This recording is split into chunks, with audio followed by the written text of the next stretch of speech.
on and made a big mistake, and I can't allow you to think you could just walk away. So turn around and face the piper you're gonna pay, 'cause the end is now. This is gonna be your judgment day. And there's George. Yo! Hey, what's up? What's up? Is Kicking Ass With Jesse and Andy. I was thinking. I like how we don't discuss how we're gonna bring ourselves in like that. It just turns into like, Yeah. Hey, kicking ass. One and the other. Jesse, Andy. One time we screwed it up and said Andy and Jesse. Yeah, whatever. Yeah, whatever. That's okay. In the alphabet, A goes first, but Yeah. that's what it is. Probably just that's like a Freudian, whatever that thing is called. What are you working on over there? Oh, I got chocolate covered pretzels, raisins, and malt balls. Are they malt balls? Yeah, dude. Oh, like Whoppers? Like a Whopper. Whoppers. Yeah. Wrong. Nice. Do you want to talk about? We just got back from California. Sure. Yeah. Yeah. So, Fun story, real quick. So you posted. Basically, you went to California and you filmed the 18 Visions video. Mm-hmm. You posted on Instagram a picture of you dressed up in the Roddy Piper gimmick. yeah. And then I clicked on, you tagged 18 Visions. I never saw their Instagram before. I was like, I'll click on this, check it out. And I always marked out for their stuff. I like how they would always do a clip from a movie before one of their songs. Yeah. Always like pop culture, like Jack Nicholson from The Shining, and brother from Back to the Future. And then on their Instagram, I just caught it right away. They posted this like old picture from Woodstock '94 of Trent Reznor like covered in mud. Yeah. Because is it Metal? I think it's Metal Hammer Goes '90s. Just not Yeah. too long. They covered March of the basically 18 Yeah. Visions covered March of the Pigs, and that just like totally like put me into like a vortex. Like I totally forgot about that. Yeah. Like I remember that famous picture of Trent Reznor, Mm-hmm.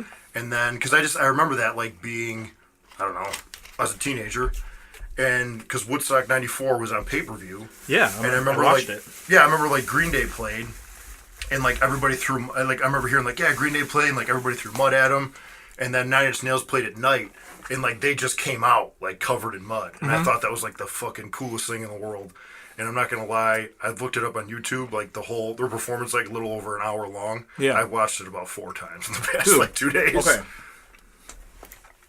2 things that people probably don't know. I'm obsessed with Nine Inch Nails. Yeah, So, that rules. yeah. Have you seen it live? Yeah, a bunch of Really? times, yeah. That's great. So, We might spend this whole podcast talking about I would do Nails, it. by the way. So, when we did one of those festivals in Australia, and Nine Inch Nails was on it. So it was like Nine Inch Nails, Alice in Chains, fucking Franz Ferdinand. Yeah. Like how it was. How long was this? Well, Give me one of those chocolate balls. yeah. Go ahead, bud. I'm trying to think of what it was like the first Alice in Chains record. So it was probably whatever was after With Teeth. Was it Year Zero. Oh yeah. Maybe something like that. Anyways, so Robin Frick, the guitar player, just joined the band again. Okay. This is incredible. This story is fucking nuts. That poor dude. So, why can't I think of the record? So Robin Frick. Alice in Chains record? Nine Inch Nails. So Robin Frick did Downward Spiral. Yep. Did Is it Year Zero? Is no? after that? The record after that is The Fragile. Okay. He did those records, and then right after like The Fragile, Trent Reznor was like, "Oh, I'm gonna take some time off." Yeah. So Robin Frick signed on to do Chinese Democracy with Guns N' Roses. Yeah. And the contract was said that he couldn't do anything but Guns N' Roses until the record came out. Oh, that was like. Wasn't That was over like 10 years? It was over 10 years. Holy This fuck. poor dude was like stuck under Just held contract and up. couldn't. Like, so the minute like Chinese Democracy came back, he went back to like Nine Inch Nails. So that's why like With Teeth had like Aaron North on it from Yeah. Icarus Line, played guitar on that one, and had Twiggy Ramirez Yep. playing bass on it. Yeah. And yeah, it was like the wildest thing. Like Dude, that well, it's like. Keep in mind, I don't know shit about music. Yeah. I always heard, like I said, when I was a teenager, that Nine Inch Nails didn't Trent Reznor write everything, and then he just had a band that like performed with him. Like he wrote all the instrumental, everything, right? But like, I mean, there's probably certain things that he would. I mean, Robin Frick's like literally one of the most underrated guitar players. Yeah, of people all time. had to have like given ideas and suggestions. Yeah. So, performance. I'm sure it wasn't just Trent doing things. Yeah. But what I was getting at is that story is insane. There's the With Teeth, the live With Teeth DVD with Aaron North and Twiggy Ramirez on it. It's one of the coolest. I saw him on that tour. It's one of the coolest sets For ever. real? I mean, dude, the fucking This Woodstock one's pretty good too. Oh, it's awesome. But that's like more of like a this is a performance. That was like them probably just riffing. Like, yeah, it makes sense. And the whole air, like, I know how, like, I'm sure you probably get it that way too in wrestling, where like, performance-wise, when you can feel the crowd, you're already hyped. Yeah. So I feel like that crowd had them just like, well, fuck, let's go out there and just destroy. Yeah. Where like this is more like, here's a show, guys. Gotcha. Yeah, you know the what I'm whole saying? thing plays in with each other. Yeah. Yeah, gotcha. I mean, it's fucking crazy. It's one of my favorite. It's one of the only things I keep on my computer at all times, so I can watch it. Yeah. That like that. This makes me sound trendy as fuck, but like, yeah, I don't know much Nine Inch Nails like past the Downward Spiral. Yeah. And they have like a lot. Like I just looked on Spotify the other day. Like, awesome. Holy shit. And I mean, I've heard some songs and they do have some good stuff. Was it With Teeth is really good? Mm-hmm. Yeah. That's after though. Yeah, after Downward Spiral. Yeah. Yeah. I guess I've heard bits and pieces of like songs here and there. Yeah. But, With Teeth is great. That's the record that Dave Grohl played on. oh, really? He played drums on that record. Yeah. Was that before Foo Fighters? No. It's like during Foo Fighters. Oh, okay. Yeah. Were you at? Because didn't their live video for Hurt that was in Buffalo, wasn't it? I didn't go to that though. You want to say were you there? I saw him in Toronto on that tour. Oh, okay. It was with Bowie. Yeah, Bowie opened. I remember because Mike Leahy actually had the. I remember. Yeah, 'cause I remember. Fuck, dude. I was in high school. Yeah. And I remember Mike Leahy. I remember hearing about that show. And Mike Leahy being at, I was like, dude, that show was in Toronto last night. That's like, this is like, I'm like 15 years old. So like, to me, it's insane that this teenager went to a concert in Toronto and was in school the next morning. Yeah. And he had the shirt that said like 9 David Inch Bowie names, like all together. Yeah. The shirt was badass. Yeah. And I went to that. It was insane. That was the same tour where they played Buffalo and they filmed. I thought that was Downward Spiral. And they played Hurt live. That might So I'm pretty sure they had the video from MTV. That might have been the Fragile tour that I saw then. Okay. I don't know. I definitely saw him on Downward Spiral though. Because I think it was the big one. That was, for me, to rewind. I love that this podcast is going in a completely opposite direction of what I planned on. Yeah, that's fine. One of the first, like, Nine Inch Nails played Buffalo and Marilyn Manson opened for him. Before Manson was like a big thing. Yeah. And that was, I remember Mitch, the bassist for Every Time I Die. Mitch went and my best friend Neil went. Or maybe Neil was there, I don't know. But Manson opened and I remember hearing, because he did the, it was all dark and he came out with like this ball. And he did the whole Willy Wonka thing from Portrait of an American Family. Oh, yeah. Yeah, and I heard it was just fucking awesome. Yeah. And then, but basically then my first concert ever was Marilyn Manson at Jim Kelly's bar. Yeah. Not Ogden Street. Yeah, it was Ogden Was it Street. Ogden Street? Yeah, with Clutch. Was it with Clutch? No, that was way after. Because this was that. with Monster Voodoo Machine. Okay. Yeah, I went to the Clutch show too. That's where I discovered Clutch, and they fucking blew my mind. Yeah, they were great. But where was I going with that? Manson was my first concert. And that was because that was when he came back after he opened for Nine Inch Nails in Buffalo. But I think that Nine Inch Nails and Manson show, I think that's where they recorded the live video for Hurt. Yeah. Which, I don't know, I always heard that video that was on MTV was in There's Buffalo. some like cool. I could be wrong. So if that video was filmed in Buffalo, then Napalm Death recorded a video in Buffalo. Really? Yeah. That's not, you got like, I haven't listened to much Napalm Death. Oh, I know they're like your great. favorite, right? Yeah, they're the I've best. heard a couple songs that are just rippers. Yeah. They recorded a video in Buffalo, and then Bush recorded Oh. a video with Wax. Remember? That was at that show. And like, it was at the Armory. I think it was at the. That was actually a really good. Nixons. The Nixons. I bought the CD after that.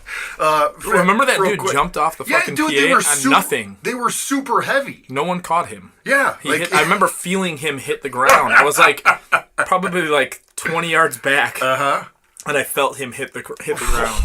They were like. I remember I was like, dude, these guys sound like Nirvana, or like they were like real heavy, and I bought the CD and it sucked. Yeah, not like that at all. Yeah, but they were great, and the fucking Wax. You got caught up by big show antics.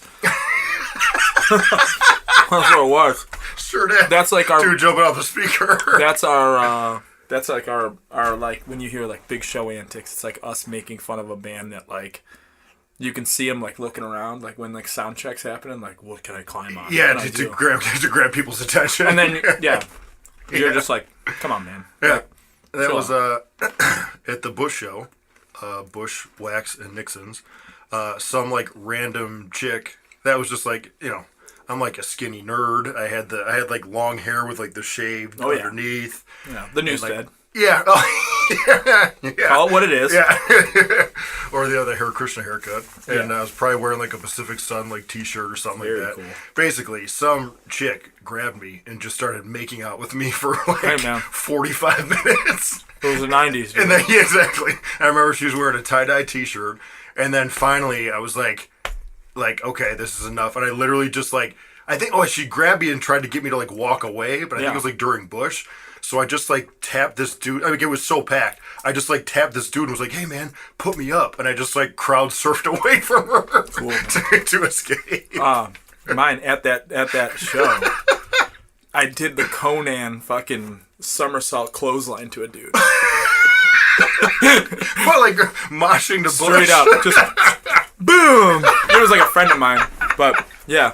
I did like a diving somersault up clothesline to my friend.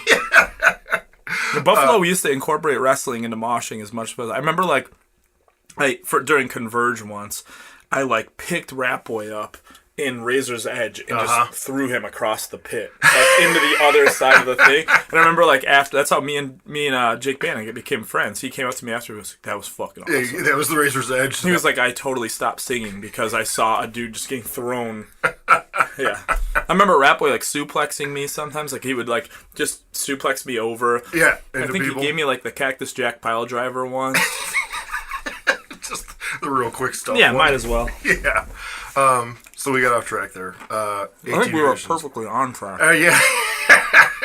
But anyways, you recorded the 18 Visions video. So basically, the song starts with the "I've come here to kick ass and chew bubble gum." I just listened to it. I figured it was that song. I just listened to it on Spotify. So the whole video is basically essentially They live, and I play the Roddy Piper part where.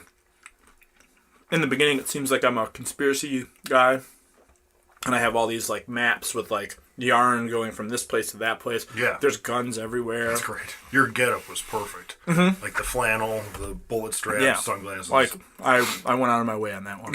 Luckily, they pay. Like I didn't think. I was just like, if I'm gonna do this, I got to do it right. Oh, it was so I figured they gave it to you. No, you did. I yourself. went and grabbed Holy it. fuck! Because you know how I fucking do things. If I do something, I go head first. That doesn't surprise me. But literally, it was so good. I was like, oh, they probably had that for you. So the whole time we were doing it, like the director. And this is like a director's job. Directors and producers are like, essentially just think of, we've both probably wrestled on cards where a booker just lets anything go. Yeah. And then you're there for fucking 4 hours. Yeah. Then there's dudes like Seb who are just like, if you go a minute over, you're fucked. Like you're getting yelled at. He's staring at you. Not that Seb is he's like the nicest person on earth. Yeah. I'm making him sound like he is like a real dictator. Oh my god! I came back and whipped my balls with like a car antenna. You went a minute over. Get him out. Yeah. So like producer director's job is to like cut down the ideas, compress it. I mean, you literally only have. I mean, think about a song. You have 2 minutes and 40 seconds to 3:10. Yeah, so basically, everyone might have like all these crazy ideas for the video, but there's only so much. Yeah, you can't make a fucking 3-hour video for a 2-hour song, right? Yep. So, like nuance wise, I'd be like, hey man, like you're essentially doing a John Carpenter movie there has to be like hokey comedy in it. It can't just be serious, because that movie really wasn't serious. And that section of the movie, I've come here to chew bubblegum and kick ass. Yeah. Is like Roddy Piper getting his like the way he is in real life Yes. out. You know, that whole part was improvised. Yep. So I said, give me a banana. So I can, like, while I'm doing this, I can just keep eating a banana. And there's, like, this one quick shot of, like, me getting dressed in the suit where it's, like, pants are up. You know, then it's, like, the next shot is, like, me zipping up, like, putting my belt on, putting the shirt on, buttoning, you know, like, putting my gun in my thing. And then the last thing is, like, me putting sunglasses on and then taking, a bite of a banana. And it's, like, you know, you get that, like, little bit of comedy in there. Because, like, the next thing is, like, I'm literally executing dudes in the street. Yeah, because the picture's really covered in blood. So I'm, like, super psyched. Like, it's straight up like Japanese horror. Like, blood is shooting at me the whole time. Like real over the top. Like, I got the slit a guy's throat, and somehow blood just got fucking blasted at my face. So, yeah, it turned out really fucking cool, and like they did a really cool job. I mean, all the pictures look great. I can only imagine what the video is. Yeah, when it's all put together and shit. It's fucking super Yeah, it was cool. And then I went to 2 nights of Ebola. I went to PWG Battle Los Angeles. Yeah, which was it was great. Yeah. You know, and then that's the thing. I think a lot of people were like, we were talking about, me and Jesse are on like a group chat with a bunch of dudes called For the Table. For the Table. Where we get things for the table when we're together. And, you know, the general consensus, it's not the usual guys on Battle for Los Angeles. There's like a couple like fringe guys that normally don't do it. It was still Fresh awesome. faces. Yeah, it was still awesome. Like, it you know... Well, I mean, you were just saying, like, Joey Janela made his debut. And he was super over, which is cool. You know, that's the thing. People can say what they want about Joey because he does things, but does the fucking Zandig spot off the fucking building. Yeah. He does all the stuff that like harms his body. Mm-hmm. But that motherfucker knows how to get out there. He knows how to sell himself, and then he gets over. Dude, he knows how to tell a story. Yeah. Like, that's like the one thing is like that match was like, and I said this before, and this isn't a knock on Sammy Guevara, like, Sammy Guevara, that type of wrestler just isn't my type of wrestler. Yeah. Which is fine. Yeah. But that match was so fucking good, and they both complimented each other so fucking well. Perfect, it was so good. Like, it was awesome. So, like, standing ovation for sure. One, friend pride, too, because Joey's my guy. So, like, you know, after seeing that fucking reaction, man, it's just... I wanted to hug him. I just love shit like that. Like, I mean, like you said, like, he's debuting... but he got a huge pop, and he's over, like, on his entrance. Like, I just love that. Like, late entrance, too, man. He wasn't supposed to be on that show. Yeah. It was supposed to be T.K. Cooper. That's cool. You know? He, to me, like, I mean, I'm still, like, this is just going to be, I don't know, it's like maybe just sound old or weird or something, but, like, it still just blows me away that a guy, you know, who's never been on WWE or, like, mainstream television makes his debut, and he's getting a standing ovation. People are excited to see him, you know, just from the internet. Say, like, same thing as, like, we just talked about it too when the Young Bucks and Kenny Omega did a tour of the UK, and they did all these crazy 6-man main events, and they're selling out buildings, and it's just like, you know, and it's that's without cool any, it's dude, I'll tell you what, we live in amazing times. I catch myself saying this all the time. Yeah, it's fucking awesome. Wrestling is so fucking cool right now. Everything's really cool, and like, right now. There's just so much. When you're 40, you're in a wrestling thing, and you're at wrestling shows all the time.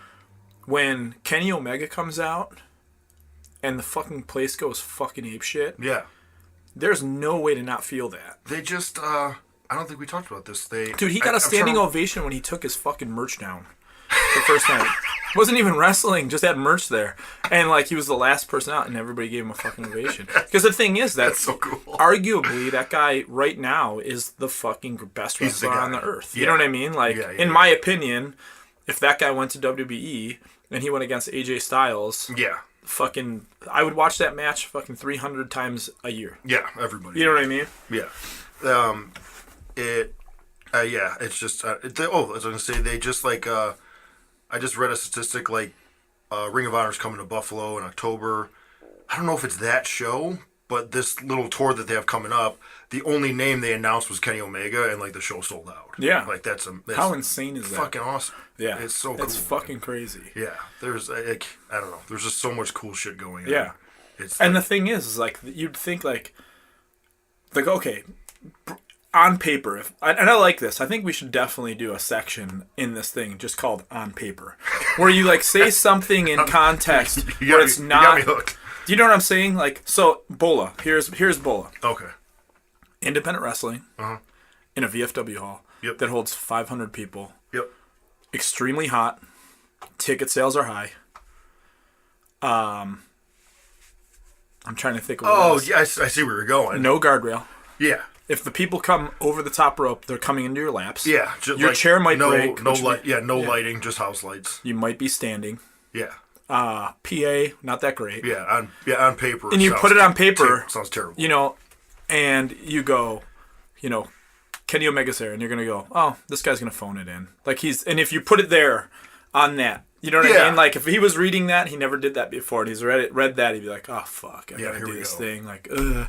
Dude, that guy went fucking balls out. Yeah, I believe it. Do you know what I mean? Like, that's fucking great. That's just I think that's just that constitutes that dude is a fucking full-on professional. Yeah, like, he's just 100%. It's great. Yeah. And the Bucks go fucking crazy. Dude, the fucking ring broke in that match. Did it break? It broke the second night, right? No. It was during the main event of the second night? The fucking steel broke. I saw the picture, yeah. That's fucking insane. If you guys can find this picture, there's a picture. So, like, they kept wrestling with the ring broke like that? Jesus. Yeah. They just stayed away from it. And all it was like, I think that's like punk rock to the fullest. Yeah. You know well, then it broke the third night. Yeah. Like, they welded it. The third night, apparently, it broke, like, halfway through the show. So there was still, like... That was the last match of the night. Yeah, but you know, then they got a whole nother day. Yeah. But I don't want to forget about this on paper idea, because it's incredible. Yeah. You did, I think the last one... I don't know. Well, I tried to, like... Okay. You did ICP on paper. Yeah. Before. Okay, on paper. Okay. Yeah. Another thing is, like, my first match I ever saw. So Cornette... This is something we've never talked about. Is the whole Cornette thing shitting on everything. Yeah. So... On paper, if you talked about Cornette's thing, it would be Lou Thez versus fucking Carl Gotch. It would be you know what I mean? Like, that type of match is what he's talking. Like, when like, it's old school wrestling. Yeah. Okay. Like, he's saying, like, this is wrestling. Yes. First match I ever watched. On paper. Two large men. Yeah. One with a Mr. T mullet.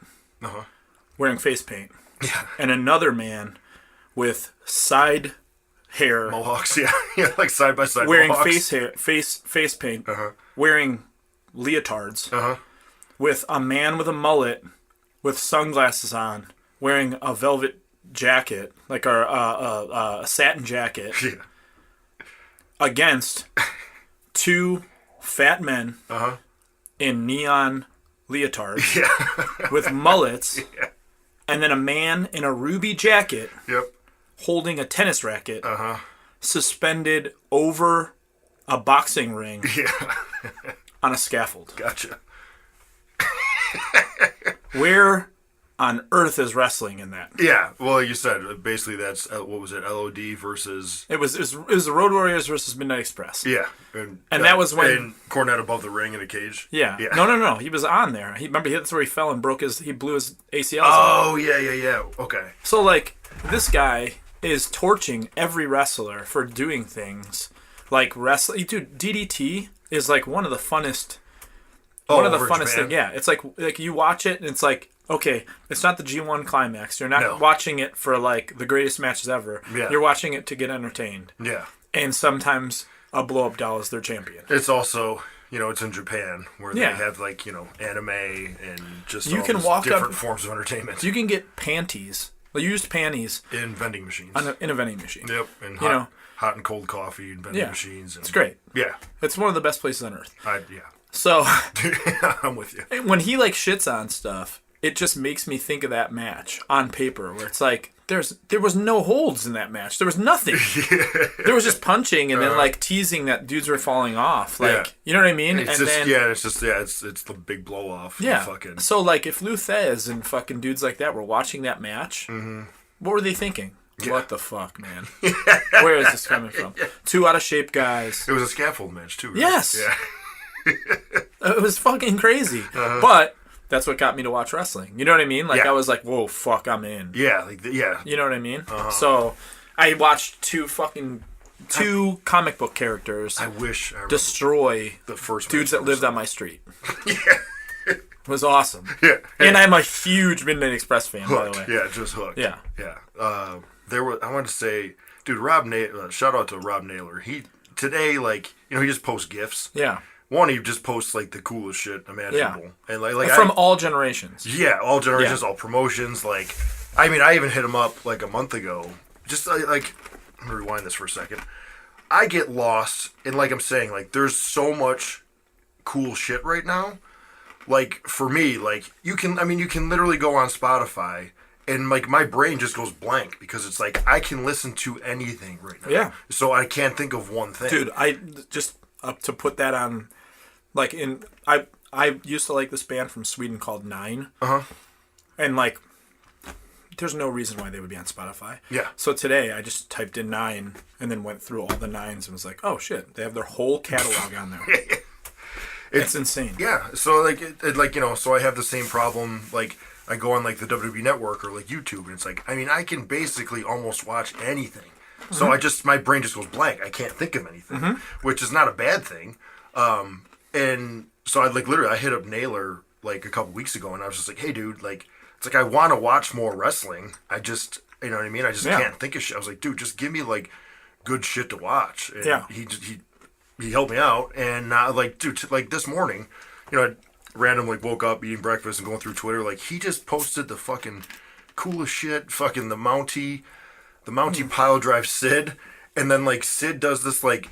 That's what I woke up to today. Is Jesse texted me with, dude, I just watched a video of Sid no-selling a pile driver from the Mountie. And by the way, he's talked about the Mountie like 4 or 5 times this week. Because again, Naylor posted the Quebecers did a fucking squash match, and it's like, for students to watch, it's the perfect fucking squash match. It's just great. Yeah. But basically, Sid takes this pile driver, and now, like, he doesn't do the fucking Road Warrior Hawk no sell. Like, he just like literally crawls away like Bray Wyatt, and then they're just like Mounty's sitting on his ass and they're just kind of staring at each other. It's so cool. Yeah. It's so cool. Like a face-off. Yeah, pretty much. And then, you know, he posted like this fucking awesome Hollywood blonde Steve Austin goes to do the cliche like run. You know, he's got like the dude on the second rope like choking him. Yeah. And he goes and hits the ropes and like jumps, either lands on the guy's back or the guy moves and he nuts himself on the ropes. Basically, he did that. He jumps, guy gets out of the way, but Austin just kind of sat on the rope and then like landed on his feet and started doing the like camera gimmick that he, his gimmick where he rolled the camera. Started doing that, and then just turns around. Arn Anderson gives him like the sweetest DDT ever. Yeah, and there's just like this huge like the crowd, just everybody stands up. It's so cool. That was like, I'm telling you, that shit fires me up. Austin and Fly and Brian were like. Yeah. That tag team was so fucking good. Oh, yeah. I mean, even, like, his stuff in WCW. I'm going to segue to something here. This is great. Gotcha. I think Naylor, it's funny because we've had Meltzer our entire lives. And this is by no means Meltzer's going to die tomorrow. Yeah. But you're saying Rob Naylor's he's like Meltzer. The new Meltzer. Yeah, I mean, that's kind of how it is. We're like, that dude has, in his head, knowledge is... He just has... a fucking index that is, I mean, dude, he can tell you about Japanese stuff, Puerto Rican stuff, Mexican stuff, anything that happened in America. He knows every independent wrestler you can think of. He can tell you where they're from. I mean, the dude's knowledge is insane. Yeah. Now to say that, Meltzer sat in front of us at PWG. Yeah. He left his notebook down with his pen. Oh, that like I like sometimes for the table group chat, there's so much shit I have to skim by stuff, but I did see a picture. I don't want to ruin your story. Wes, Python's number 2, drew a dick on Meltzer's notepad, and he no-sold it. He never brought it up, never looked at it. Dude, like, he drew a dick on on Meltzer's thing. Straight up, man. Like, come on, that's funny. It's amazing. I mean? Like, if somebody gets mad over that, like, dude, that's pretty funny. I thought Meltzer was gonna react to it because he was like doing it was really funny. Like, there'd be like it's almost like Meltzer like sometimes commands the crowd too. Where like if something sick happens at Ebola or like People a look at him. he stands up and he starts looking at the crowd, and then the crowd reacts. Yeah. I mean, the dude is just. I mean, he's a legend. So Yeah. like. I mean, same thing as the guy literally fucking knows everything. Like, Yeah. he's been around so long. I mean, like, because I mean, he covers MMA too. Yeah. Like, it's fucking nuts. He was wearing like a pancrase, like an old pancrase shirt. That's badass. It was ribbed with like different colored sleeves. Oh, that's great, Dude. I am obsessed with his outfits. He was wearing acid. New Balance Dude, sneakers. He had acid wash jeans on the first day, and we had a Like bet. I lost high-rise. $20, straight up lost $20 because I bet that he was going to be tucked in and wearing shorts. And he was not tucked, and he didn't wear shorts. So I owed Wes $20. Straight acid wash. Oh man, so cool! Yeah. Busted him out. It was great. Is he still jacked too? Yeah, of course. That's awesome. He's so cool, man. That's the best. Yeah. I was going to segue us into. I feel like. Well, we haven't really talked about movies much. Yeah. It's And, right now. I think it's about to start. This year has been pretty good. Yeah, it's like movies is like. I think I thought of this after. Did you see the newest Spider-Man Homecoming? I still haven't seen that. That was another one too. Like, remember me and Laura left the theater, and I was just like in such a good mood, and I was like, man, this is such a cool time to be alive with these movies coming out. Like, it was just fucking. It's so fun, and like the Guardians of the Galaxy movies, like with all that shit. Basically, it's like because they're making these movies for kids, but like all the parents that grew up with that shit too can enjoy it as well. Yeah. Like it's fucking amazing. And there's only been 7 Spider-Man movies. Yeah. They just keep rebooting it. That's I didn't have any interest in seeing this one because it was just like, oh, like another reboot, and then like I kept hearing it was good, and it is. It's really fucking good. I liked every one. The second reboot I thought was good too. The darker one. The thing is, I liked Andrew Garfield as Spider-Man. Yeah. The second Spider-Man. Yeah. I thought he was good. Me too. I thought they were all good.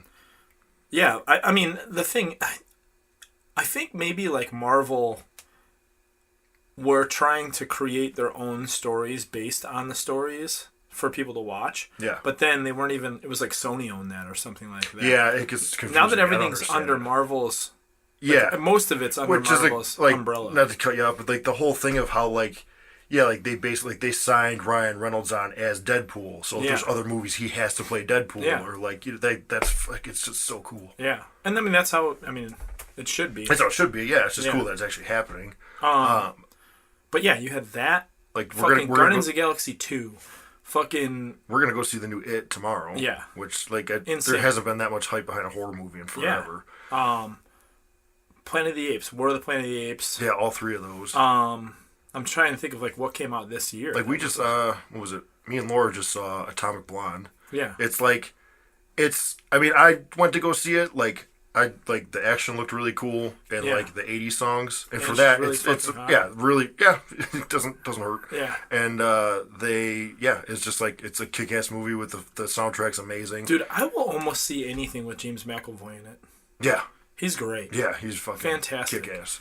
That was like I wasn't like the most hyped on the ending of Split, and this isn't like spoiler alert. I'm not gonna talk about it. I didn't think the ending. I hate M. Night Shyamalan, so. Oh, okay. But McAvoy was so fucking good. Yeah. I mean, it was just like I said. I would see everything. There's a movie called Filth with him in it. James McAvoy. Oh, real quick. He plays like a dirty cop in it. It's great. I never saw it. I'm just trying to see. Kevin Bennett coming in. Kev, do you mind checking to make sure we're still good? I think we are. Yeah. But like Yeah, something popped up. It's just like an ad. Yeah, I'll exit it out. I never saw Filth, but I know it's good. That's fantastic. For real? Yeah. It's awesome.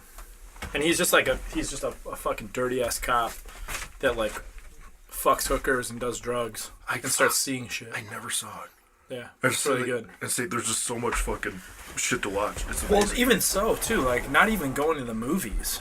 Like on Netflix, and like Netflix is insane. Fucking Amazon Prime, Hulu, all this stuff is like, like The Tick. I got to see like an extended. I didn't watch the cartoon back in the day, but I saw that new thing. It's on Amazon Prime, so it came out on the 30th. Yeah, that's sweet. And I'm pumped. I want to watch that. I liked like Death Note. I never saw the anime, so if you just watch it, it's cool. It's awesome. Yeah, it was great. That's the thing. Nitpickers will always oh well, you know, when something's based on something it else, is hard. Like, I guess if I would have saw the anime, you know, it's hard to not judge it off of course. that. It's just like, you know, it's like the original Halloween, and then seeing like Rob Zombie's version. It's like you got to try and if you just try and watch it on its own, of course, but yeah, it's not easy to do. it's like seeing Gene Simmons and then seeing Dwayne Torborg or whatever his name was, Dale Torborg as the demon, it's the demon in WCW's Twilight years.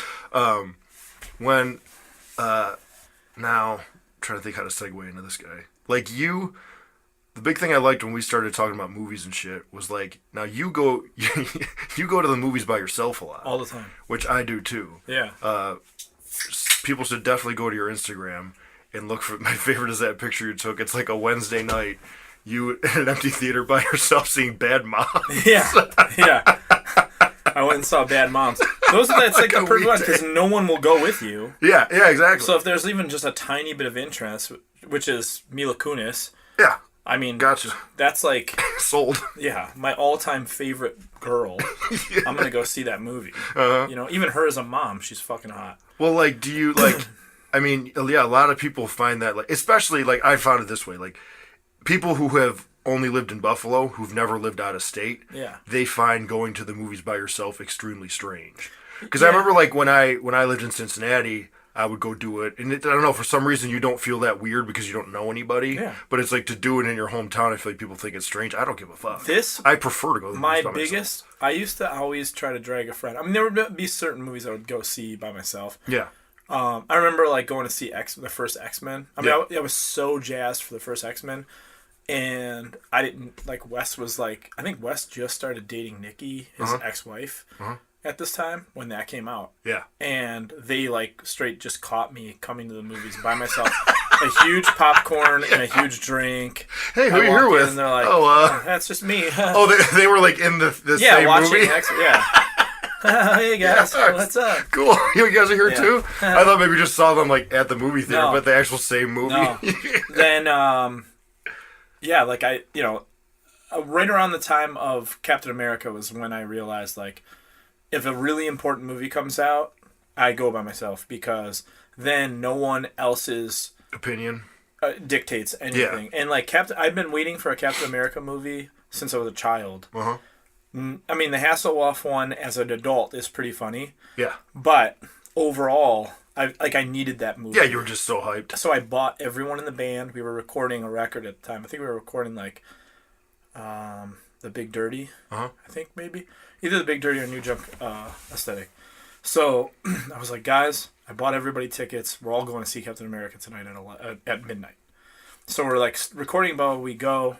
At the end of the movie, it's done. And then I'm not going to call the guy out, but one of the guys in the band goes, how is that even real? Like, none of that even happened in World War II. And I was like, are you fucking kidding me right now?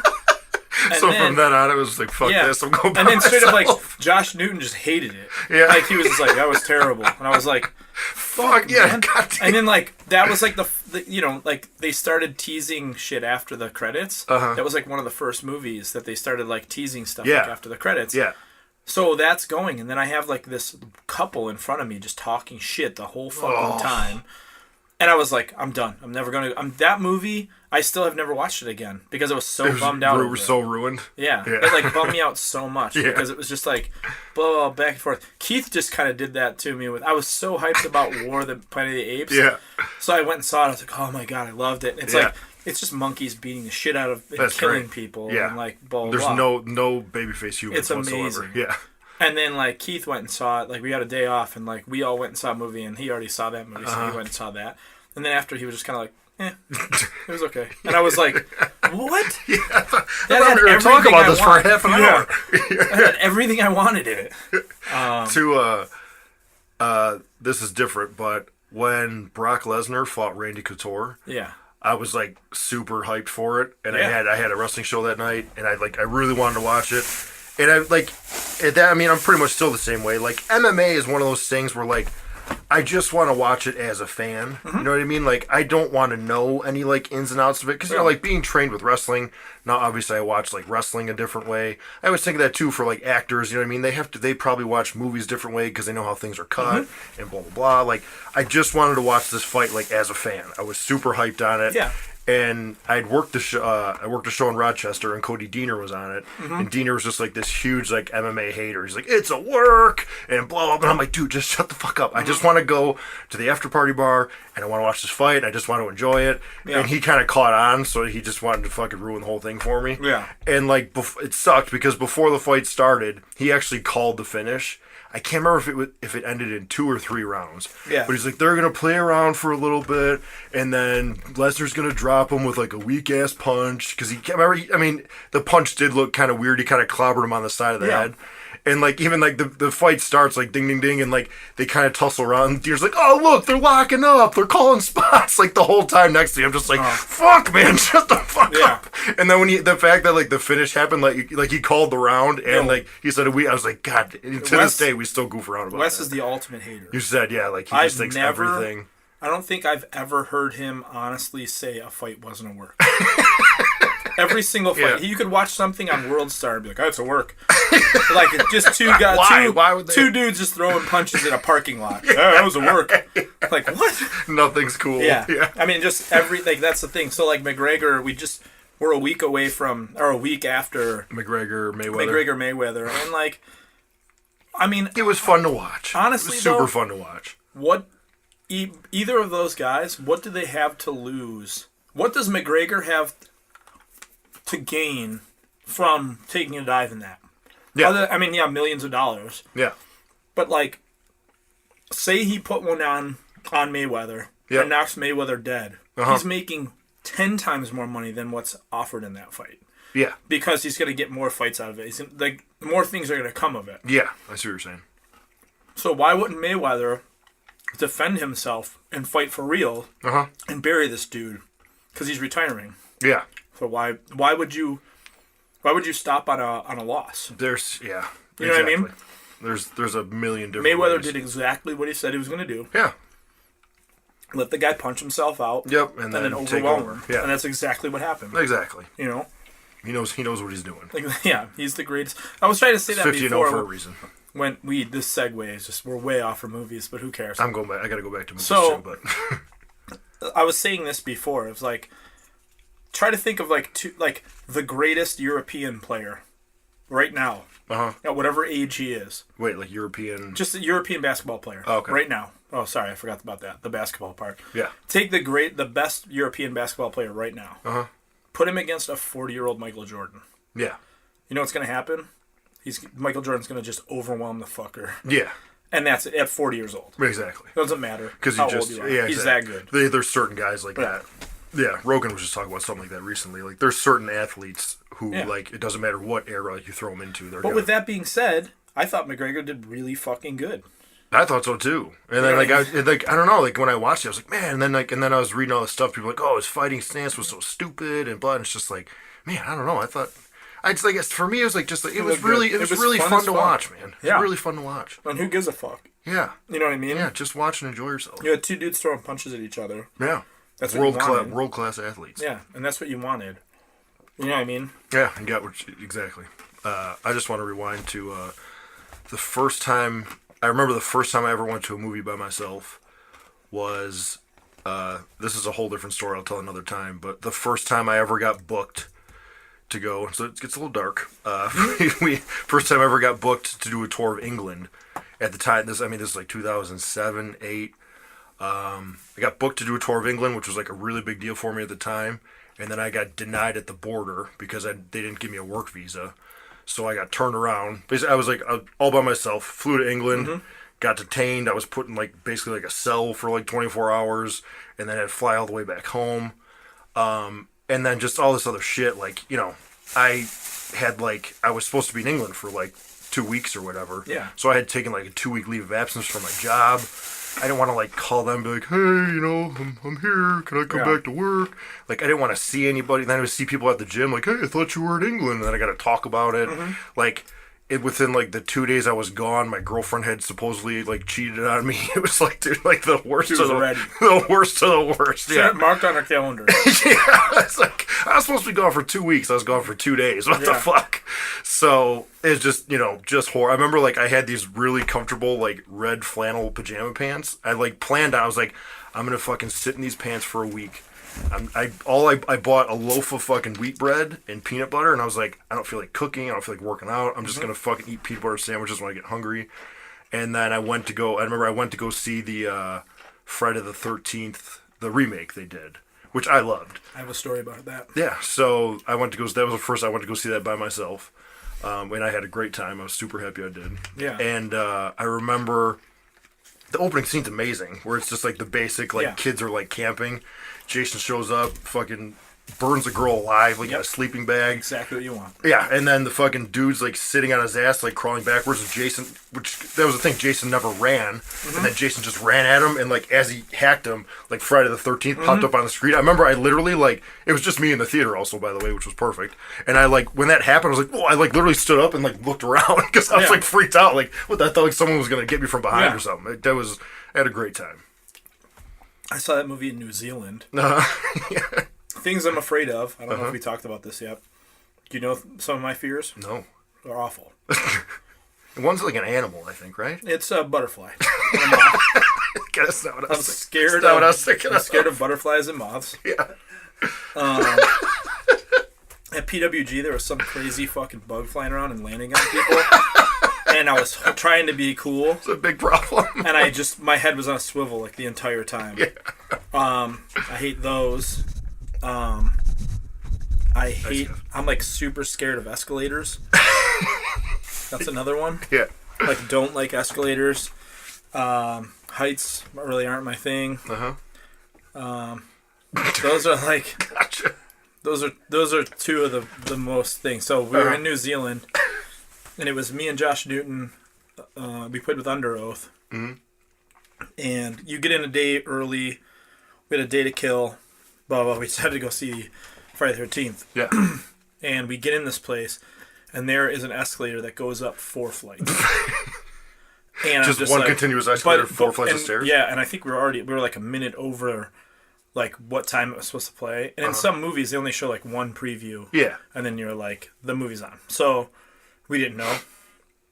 So I'm like sitting there and I was like, I could take the stairs.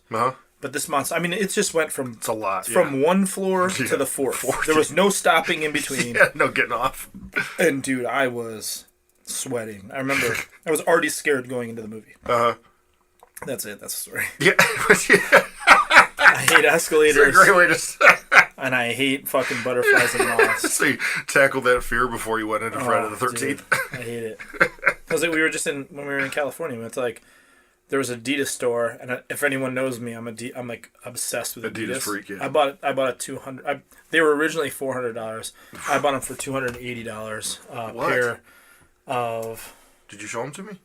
No, I haven't yet. Okay, I'd say they're not the custom. They're not the custom ones. No, they're the Y3s. You know what that is. I mean, within the past month, you've already shown me the custom pair that you made online, and like another pair that you bought right now. Yeah, there you go. A brand new pair that I bought when I was out there. Before you left for California, you had the other new pair of pink ones. Yeah, awful. Good. So yeah, and there was like all these escalators to get up to the Adidas store. And I was hating it, man. Like, it was just like, man, this sucks. Anyways, yeah, that's it. I'm sweating real bad. You want to do the questions? Yeah, sure, whatever. Sweet. We're at 48 minutes. Sweet. That's perfect. I think. I don't know. I can't see that far. That could be a 28. We got... Hey, I'm good. I'm gonna go right to the... Submitted that. Right to you guys. Don't get me to go on those things. I'm not going to do it. If you bring a fucking butterfly at me, I swear to God. Dragonflies aren't cool either, man. Did you ever see those things up close? Yeah, it's terrifying. They're fucking not cool, man. Yeah. It's like a flying worm. Yeah, with like a big head. Essentially what a butterfly is, too, man. Shit ain't cool. Dude, butterflies they bite, don't they? Dude, I'm telling you what. I think they do. They don't have flight plans. There's no trajectory. They don't know where they're fucking going. That's the scariest part about them. And if they land on you, dude, like, what the fuck are you thinking? People go to those things. The fucking butterfly thing. Exhibits, it's awful, dude. There's one close to us right now. It's fucking terrible. In Sydney, Australia, there's a fucking zoo, like right by the Opera House, and you can go in it. And there's a section where you have to go through one of those things. Oh. I just fucking bolt through. There's no fucking way I'm chilling in that room. It's fucking awful. And the one time I did, everybody was fucking with me like, oh my god, there's one in your back. And I just kept freaking out and then just left. Fuck those things, man. You ever see a fucking butterfly's face up close? No. Ugh. It's terrifying. They're not cool, man. And moths? Are you kidding? With a moth? It's like a flying dust ball. They eat clothes, don't they? They fucking might eat you. You don't know. On those things. They're fucking giant, too, man. Some of them are like the size of birds. I'm not going near one of those. First question from Johnny's _bald _and _has _beard. Johnny's bald and has a beard. Okay. It's a great question. My question. Remember the MTV Spring Break in where 8 WCW wrestlers had a battle royal to the sounds of Fear Factory playing while they wrestled? What band and what wrestlers would you replicate with this? Sorry, Andy, if I put too much Shinfo in here. Do you know what he's talking about? No. It's like some wrestling society. It was amazing. No. There was... Wait, did Kidman have something to do with this? I think he was in it. Okay. Jericho won. I remember that. Yeah. It was like MTV Spring Break, and they had like WCW was there, just because this is when like wrestling was huge. Yeah, they used to do that club whatever where they did the shit. They used they used to do WCW cards that were in the middle of a pool. Yeah, that's where that place was. Okay. Yeah, I was watching MTV at like 2:00 in the afternoon, and whatever show was on, they were like, "Hey, we got the WCW wrestlers here," and like. They're going to have a battle royal, and Fear Factory played live while the battle royal was going on. And I was just like, holy fuck, this is amazing. Yeah. It was so Fear Factory just jammed, and then fucking they had a battle royal. I mean, now it's coming back to me. Like, Mysterio was in it, and Kidman, and they like ran a couple high spots in it. I remember Kidman doing the fucking shooting star in that. I just remember him and Mysterio like doing some cool shit. Yeah. And then I'm pretty sure it was a gimmick where like, they might have done the thing where Jericho got eliminated, but he didn't go over the top or something. Mm-hmm. Basically, it looked like Hugh Morris won, and then Jericho came and threw him out, and then Jericho as the heel did the over the top celebration, and then I can't think of the show. Jericho was on it's called That Metal Show. Yeah, Jericho was on there, and for some reason, like those guys brought it up. I mean, this is like 5 years ago or something. Yeah, and I remember Jericho said he was hanging out with he'd met Kid Rock the night before. As you do. Before he was Kid Rock. And like they drank like all night. Before he was a Republican racist. I didn't know about that. But, yeah. They drank all night and Jericho had like a brutal hangover, and he said like he was literally doing that celebration and trying not to like puke. It was like cool. I don't know, that whole thing I'm just psyched that dude brought it up because it was fucking awesome. I remember Kidman being in a Stuck Mojo video. Oh, really? A shooting star into the crowd. Like a stage dive. Oh, so like the video was like a live performance? No. Well, the band was playing on a stage, there was a ring in the crowd. And yeah, he does a shooting star into the crowd. Yeah. It's so sick. That's fucking amazing. Yeah. I mean, probably can't happen, but like that just makes me think like for the Christmas show, that would just be cool as fuck to like have a band play and do a battle royal. What's this called? I mean, anything's possible, dude. I knew you were just so you know that. Yeah. Yeah, fucking Pete Dunne and Mark Andrews did a spot at Download. Yeah, and then where like Pete fucking beat him up while the band was playing. Glommed him while they were playing. Yep. And then went down to the crowd to like pump the crowd up and say like, "Oh, this is your fucking guy," blah blah blah. And then Mark shooting starred off the stage. Oh, it was a shooting star. Fuck. Yeah. I remember Andrews got hurt really bad, but I think that was in the match. That was during the match. This wasn't during that. Yeah. But that was just cool. They did that like earlier in the show. Question 2. Fuck that thing, man. Look at that thing. Kevin Bennett's holding up a picture. Everything that's possible. Is it a moth? Yeah. There's in that thing. There's like a fucking yellow thing. Oh, dude. Fuck that. Real quick. Who has the greatest behind-the-scenes nickname between the boys? You got any music ones? Yes. I gotta remember this whole story though. Mm-hmm. I'm pretty sure it was American Nightmare. So a few things. Is that a band? Yeah, American Nightmare. So a few things happened on this tour. It was American Nightmare, Every Time I Die, Hope Conspiracy, Suicide File, My Chemical Romance opening. The show. Gotcha. Nobody watched them except for the bands. They're such cool dudes. I love stories like that. Everybody would go in and watch them while Yeah. they were playing. 6 months later, they're the biggest band in the fucking Exactly. world. So on that tour, two things happened. One, American Nightmare broke up in the middle. I remember we were in fucking Nebraska or something like that, and we got a call. They're like, "Hey, we just broke up, so just go home." Oh, and we were wow. like, "What the fuck?" We're on tour, so got to get a hold of the other bands. Be like, "Hey, do you guys want to keep going?" And do this, and then That's so fucked. 6 hours later, they're like, "Okay, we're back together. We'll meet you guys." See you there. The show was off that night, but the next day they're meeting up. Mm-hmm. So the next day we're at a Taco Bell. We all meet at this Taco Bell on the trip, and Tim Baum, the guitar player, straight edge at this point in time for 9 years. Mm-hmm. I see him outside smoking. And I'm like, what the fuck is going on? Just change his game. He walks in, and I was like, "You're just smoking a cigarette?" He goes, "Yeah, dude. Straight edge is done, man. Yesterday, I was just craving a cigarette." I was just like, "That's awful." Yeah, 9 years, huh? Now let's get diarrhea. Uh-huh. So on that tour, they have this drummer. I can't remember his fucking... Was it... I can't remember if it was them or if it was Suicide File. The guy was filling in for... Maybe he was filling in for Suicide File. But basically, all those bands were from Boston. Hope Conspiracy, American Nightmare, and Suicide File, all from Boston. Yeah. So they all knew this guy, and he was filling in for one of the bands. I'm pretty sure he was filling in for Suicide File, not American Nightmare, because they had Al. So there's a day where we're all walking around. Mm-hmm. This guy's vegan as fuck, too. And he's saying the straight edge guy? This guy that I'm talking about. Yeah. Not Tim Baum, this other dude, the guy that was playing drums. Vegan as hell. And we're walking, and I remember the singer of American Nightmare, Wes, is like, whoa, stop, everybody get down. We're outside of a KFC. And we're looking in the KFC, and dude is in there just eating KFC. Just going ham on some KFC. Yeah. So from that day on, everybody called him the Colonel, and he had no idea why everybody called him the Colonel. Oh, nobody let it out of the bag that we saw him eating Kentucky Fried Chicken. Yeah. So we called him the Colonel from that day on. And I don't know what happened to that guy. I don't know where. But yeah, he was a vegan dude that was just crushing KFC. Would sneak off. It's amazing. That's so funny. they called him the Colonel, and no one ever told him why. They just told him the Colonel. That's pretty good. Yeah. My story's terrible after that one. Okay. Chris Masters wrestles as the Masterpiece, and Yeah. people call him Peace. I think that's the That's cool. it. I think that's the Pretty coolest cool. nickname in the world. Yeah. You sometimes will do this too.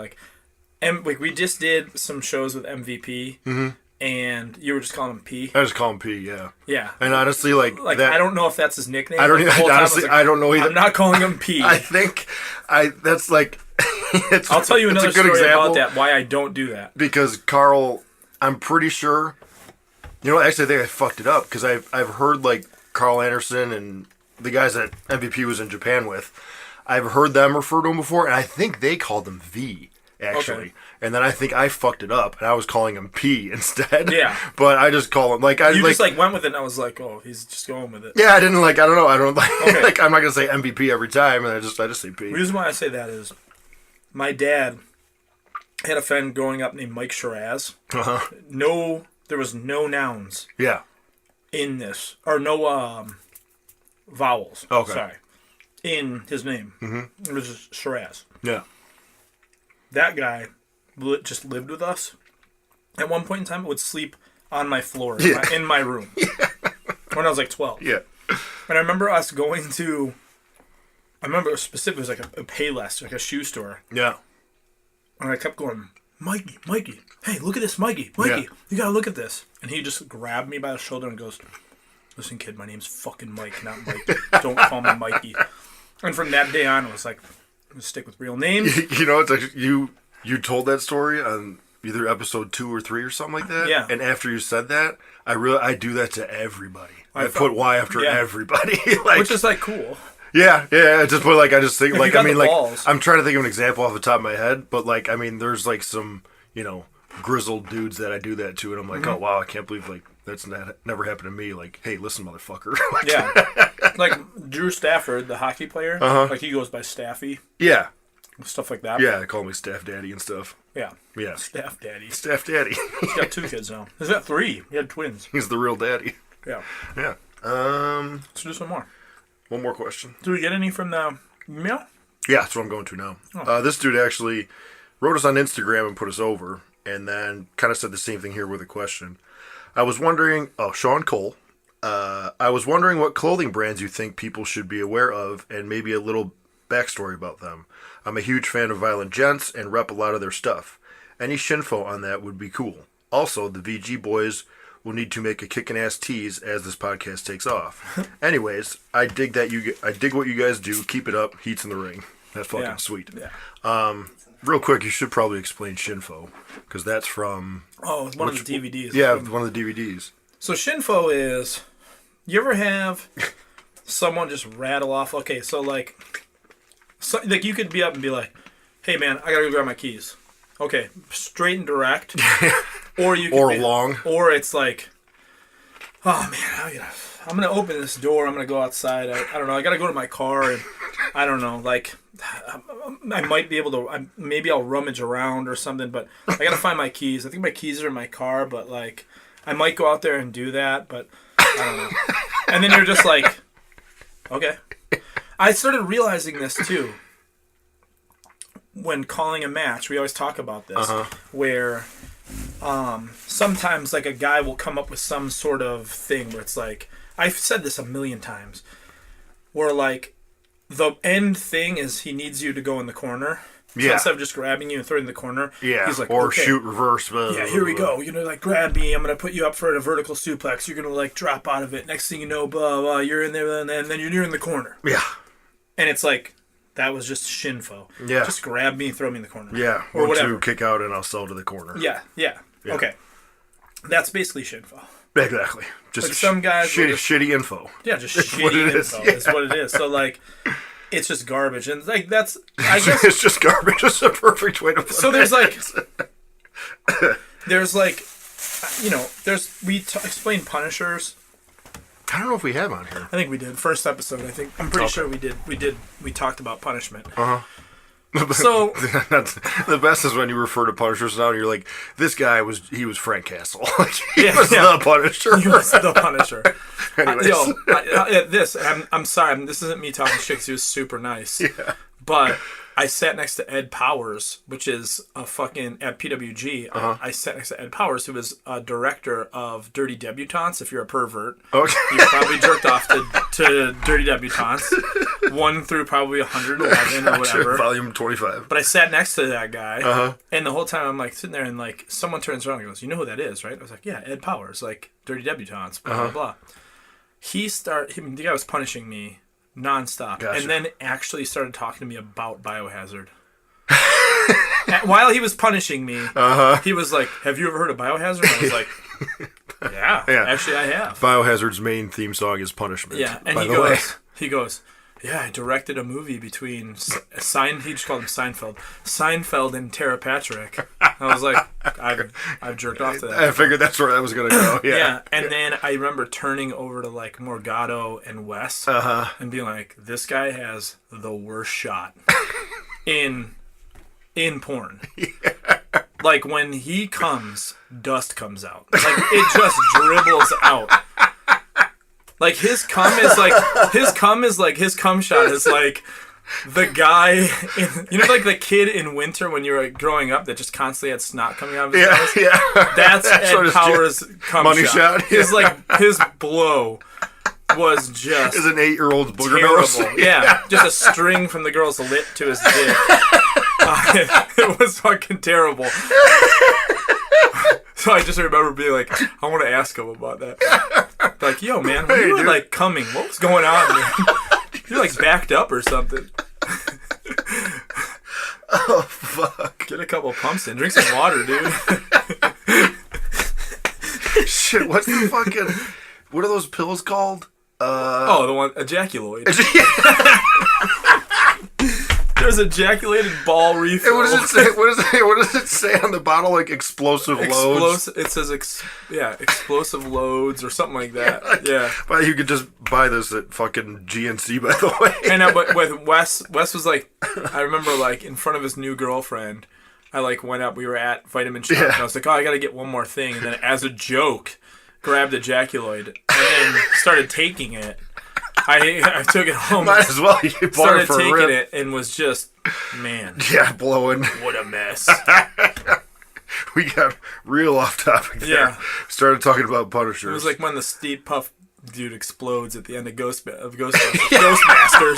I almost said Ghostmasters. You know the other Ghostmasters are the fucking... I'm writing Ghostmasters right now. Ed Powers is gonna direct it. It's like the shitty, like when the new Transformers came out. If you go to Redbox, there's always like Transmorphers or like Alien versus Hunter instead of Alien versus Predator. Ghostmasters, the low budget straight to DVD version. I do like that he brought up the fucking Rick Moranis is still in it. There's always one guy still doing it. I was gonna say I do like the idea of if anybody has like T-shirt ideas or anything for us, please send them our way. I think that'd be fucking rad. I'm still a big fan of bringing back the 1-800-SEA shirts because I was such a mark for it when it was great. Mitch wore them. But obviously Violent Gentlemen. There's another clothing line, Heels and Faces. They do some really cool stuff out of Canada. You can on Instagram. They got some cool shit. Yeah, I mean, there's like Jordan has his own thing, which is JBW. Yeah, BWW. Yeah. Jordan Buckley Worldwide. Yeah, that is some really cool shit. Fuck man, like pro wrestling tees. Like I know it's not a brand. But if you go to pro wrestling it's like tees, more than a brand. You can find everything there. I mean, like if there's a wrestler you liked when you were a kid, he has a shop. Legit. There. And like that is unreal. And I think like Pentagon. Like I haven't bought. I don't think I've ever bought a foil print shirt in my life. Like something with sparkles on it. Yeah. I bought 2 Pentagon shirts. I bought a Lucha Bros shirt and a Pentagon one. Gotcha. And I'm going to wear it until it falls off my body because it's so fucking cool. He's the fucking coolest. Yeah, he's fucking rad, isn't he? He is, dude.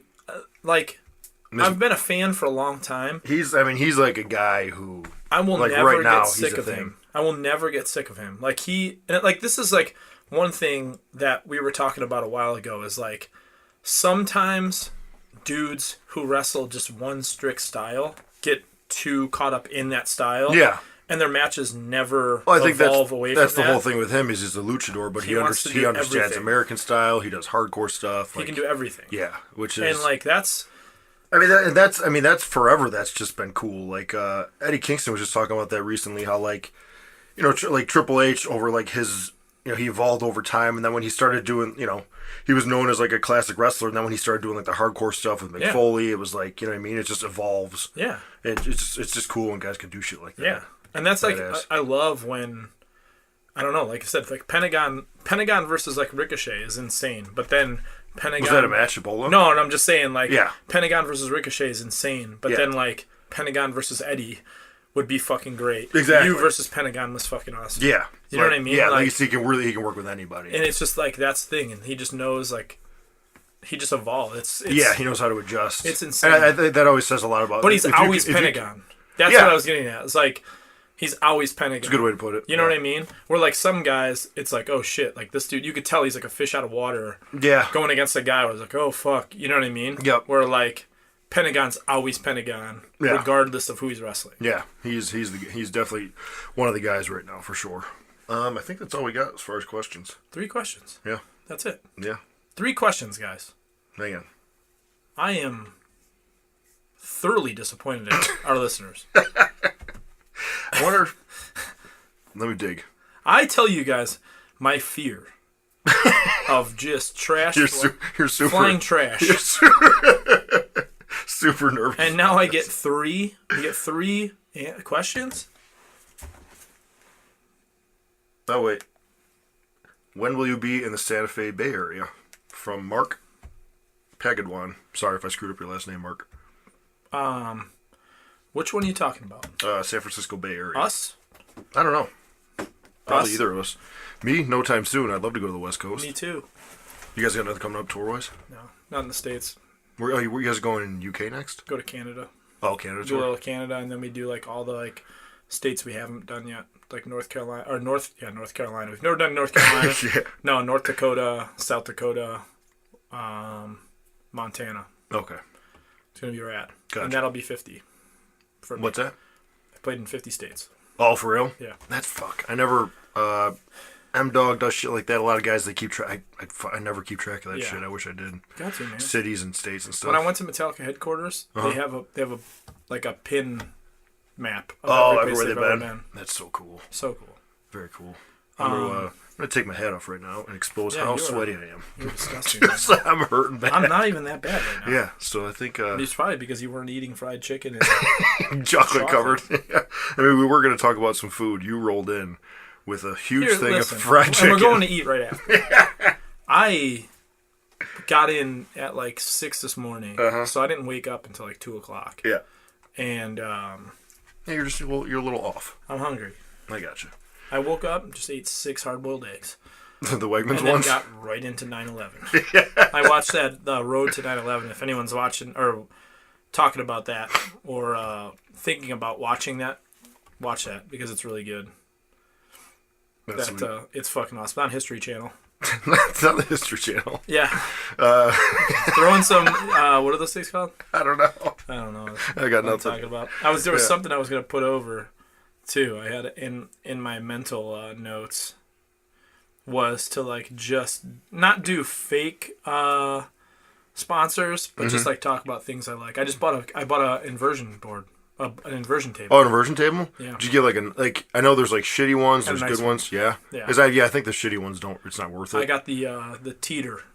So Have you ever heard of it? Teeter. Does it have like a remote on it? I don't think it has a remote. Yeah. But it's like you can just get that upside brand down? Teeter is like pretty gnarly. I got a deal on it. That's badass. Yeah. It's basically you just get upside down. It's supposed to like separate your spine, right? Decompress you. Yeah. That's badass. I just bought one of those. I bought some weird things for my feet. I bought wrestling boots. Did they come in? They haven't come in yet. Okay. I'm trying to think what else I got. I got a bunch of stuff. Yeah. That's You're loaded up. Gimmicked up. I'm all gimmicked up. I bought new knee sleeves. Oh, that was it. American Barbell Club is another Knee clothing sleeves? from like another clothing company you should check out. Yeah. If you're into like powerlifting, into lifting at all, like they carry like knee sleeves. They have like wrist fucking wrist gimmicks. just really, I'm burnt. really struggling. American Barbell Club. Sorry, I was gonna Check it out. I was gonna try and let you go there for a little. Yeah. I would have still been wallowing You know, right there. knee sleeves. Wrist wraps. That's what Yeah. knee wraps. Gotcha. Stuff like that. They have fanny packs, hats. You know. Yeah, The dude, they have this. They have a pretty cool gimmick hat where it's a hat that comes with patches. Yeah. So they're Velcro. So you can like one day you can like wear one patch. Oh, the patches are Velcro? Yeah. Oh, like on the front there? Yeah. That's actually pretty sweet. Yeah, you can just put different things on there. Pretty- That's it. Fuck, I don't know why I'm losing it. It's pretty good. Where are we gonna go eat after this? Well, fuck, I don't know, man. Yeah. We always go to the Royal. You know about the Royal? The Royal Rules. Wait, is that the Chinese place or is that? Oh, the other. Yeah, Chinese place is like it says it's a barbecue place. It's just straight up a Chinese. Yeah, place. straight up Chinese place. The Royal sounds better. Yeah, Royals. All right, The other day at the Royal though, me and Wes went before we left. I know I'm gonna keep you in here. I'm trying to get you're sweating so bad. I'm trying to let this go. The other day we went to the Royal and I was gonna get an open face roast beef sandwich. Yeah. And the chick just goes, "No, I'm not gonna let you get that." What? And I was like, "Why?" She's like, "It's dog shit roast beef." She's like, "You don't want that." I'm not. She's like, Did you ever have it before? There, yeah, a couple of years ago, but Yeah. like And maybe she it was- changed. Yeah. She legit was just like, "No, I'm not gonna like just gnaw dogged me." I mean, I think that's cool as fuck. I think it's awesome. Yeah. You know, she definitely seemed like she was on amphetamines. Oh, okay. That's why. That's why she was so brutally honest. She's great. Yeah, it's a great waitress. Yeah. I'm gonna jump in Kevin's above ground pool in the back. Are you really? No, Dude, I dare I you. feel like it. I dare you. I'm struggling. You're good. Heats When I in the ring. was a kid though, talking about above ground Yeah, pools. speaking When of I was a ground pools, kid, totally knew that was childhood friend Ricky Kindren, we were pretending we were the WCW cruiserweights, and he was trying to do something on the outside and fell and just hit his head on the fucking... Oh, the plastic or thing around No, the pool? like the... What is the filter thing? Oh, yeah. Like, hit his head on that, cracked his head open, and they'll take him to the hospital. We continued to swim, and then his, like, fat neighbor, who, like, always smelled and, like, worked on cars, told us that he fucks in the pool all the time when they're not home. And then was telling us about how if you want to get a chick, this is no joke.